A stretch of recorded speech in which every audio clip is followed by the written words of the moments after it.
On va aller rejoindre le doc à l'instant. Bon matin, Doc Mayou. Oui, Steve, bon matin. J'ai envie de vous dire ce matin, namasté, Doc. Namasté. Pardon? Namasté. On dit ça au yoga. Vous ne faites pas beaucoup de yoga, vous, hein? Oh, non. Qu'est-ce que...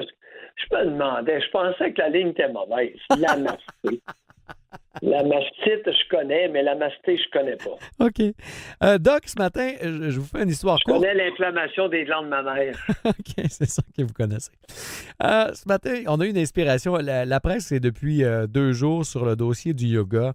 Ça a vu une progression fulgurante. Là, les gens qui... C'est à la mode. Bon, fait que les gens se garochent beaucoup là-dedans. Mais on avait une histoire hier d'un ancien prof de yoga qui a été dénoncé par des étudiantes, des élèves, dit-on, de ce prof de yoga-là, pour avoir été violenté, berné, manipulé sexuellement, agressé sexuellement.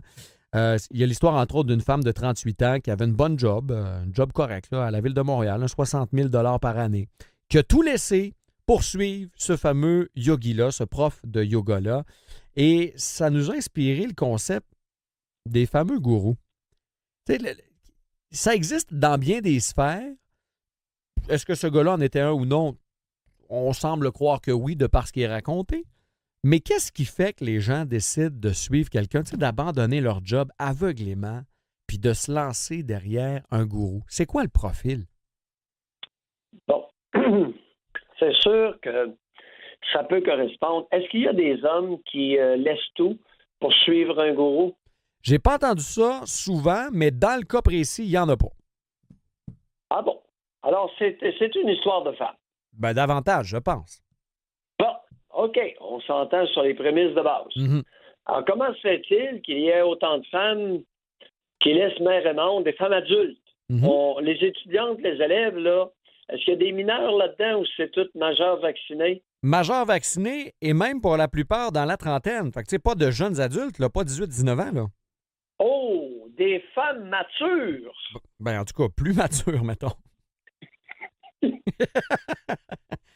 L'histoire de... Ça te fait rire. L'histoire que je viens de vous Alors, raconter, des là, c'est femmes matures. Des femmes matures. Ouais. Ben. Oui, je viens de le dire. Écoute, elles sont peut-être moins matures qu'elles en ont l'air. Mm-hmm. Hein?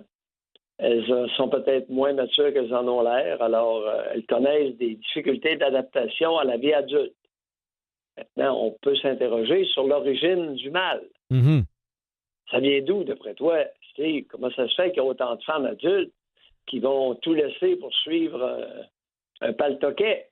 Cette facilité, cette naïveté de croire, parce que c'est ça un peu, là. Quand tu crois aveuglément, c'est de la naïveté. Bon, c'est de la naïveté. Alors, comment se fait-il qu'il y a autant de femmes naïves au Québec en 2019? On ne parle pas des années 40, là. Ah non, ça se passe hier, là. Où les femmes, à l'heure actuelle, sont plus instruites que les hommes. On s'en va vers ça, là, et avec une forte majorité, beaucoup plus instruite que les hommes. Mm-hmm. Écoute, il est allé où le tas de milliards qu'on a mis pour instruire ces femmes-là? Il a pas Les servi. hommes, à un moment donné, ils vont se tanner de travailler fort l'hiver, sur les toitures, puis sur la construction, puis le déneigement, puis un peu toutes sortes d'affaires, pour payer des études à ces femmes naïves, comme tu les appelles. Ben, naïve. Celles-là ont été naïves, en tout cas, visiblement, là. Est-ce qu'on va devoir engager une police par femme adulte au Québec? Ah voyons, Doc, vous poussez trop loin, là. Ben, pourquoi t'amènes le sujet? Ben non, mais je me dis, vous poussez trop loin, ça prendra pas... Il n'y a pas de surveillance de femmes naïves. Il faudrait peut-être trouver, comme vous l'avez mentionné, d'où ça vient. Qu'est-ce qui fait que ces femmes-là ont envie de se garrocher 2 yeux fermés? Bon, alors, ce que je recommande ce matin, l'origine du mal remonte à la culture éducative des fillettes au Québec. On n'éduque pas les fillettes au Québec. Mm-hmm. Et il est impérieux de cesser de les écraser, de les soumettre, de les séduire en bas âge. Et ici, je réfère au papa nouvelle vague. Éviter de séduire les fillettes en bas âge. Tiens. C'est nouveau, ça, comme discours, n'est-ce pas? Ben, vous le tenez quand même assez régulièrement. Qu'est-ce que ça amène, qu'est-ce que ça amène la séduction paternelle en bas âge, d'après vous? En bas âge? Oui. La mentalité de princesse. Mm-hmm. Écoute, peux-tu croire qu'il y a des hommes adultes qui se présentent comme des princes charmants? Alors, imagine-toi donc que le gourou, là, c'est un prince charmant. Ça. C'est sûr.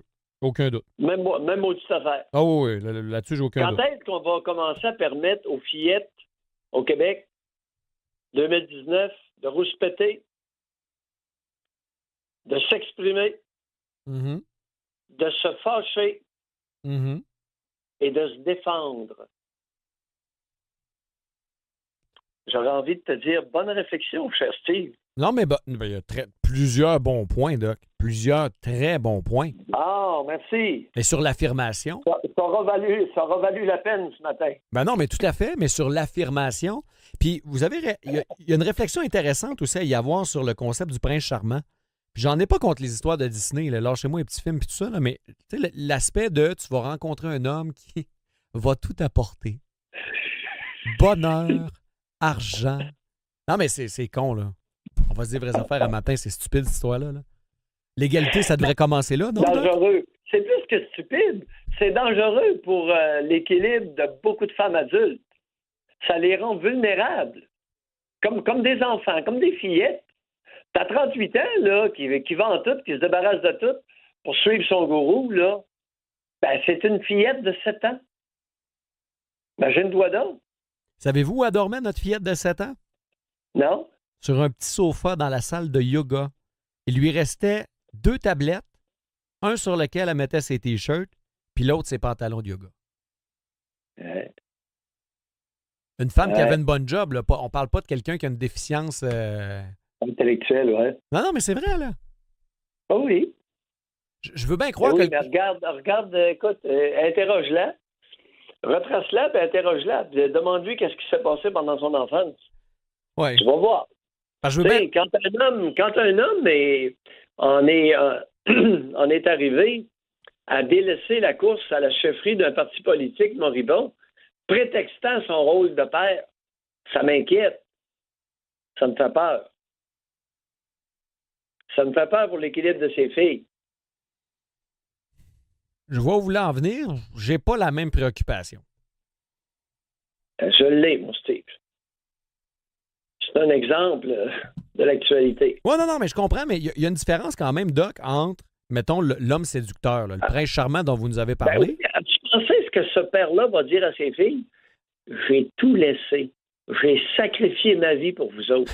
As-tu pensé le sentiment de culpabilité chez les petites? Oui. Non, je comprends où vous voulez en venir là-dessus. C'est juste que je vois une différence, mais oui, si cet argument-là est amené comme ça, vous avez raison, là.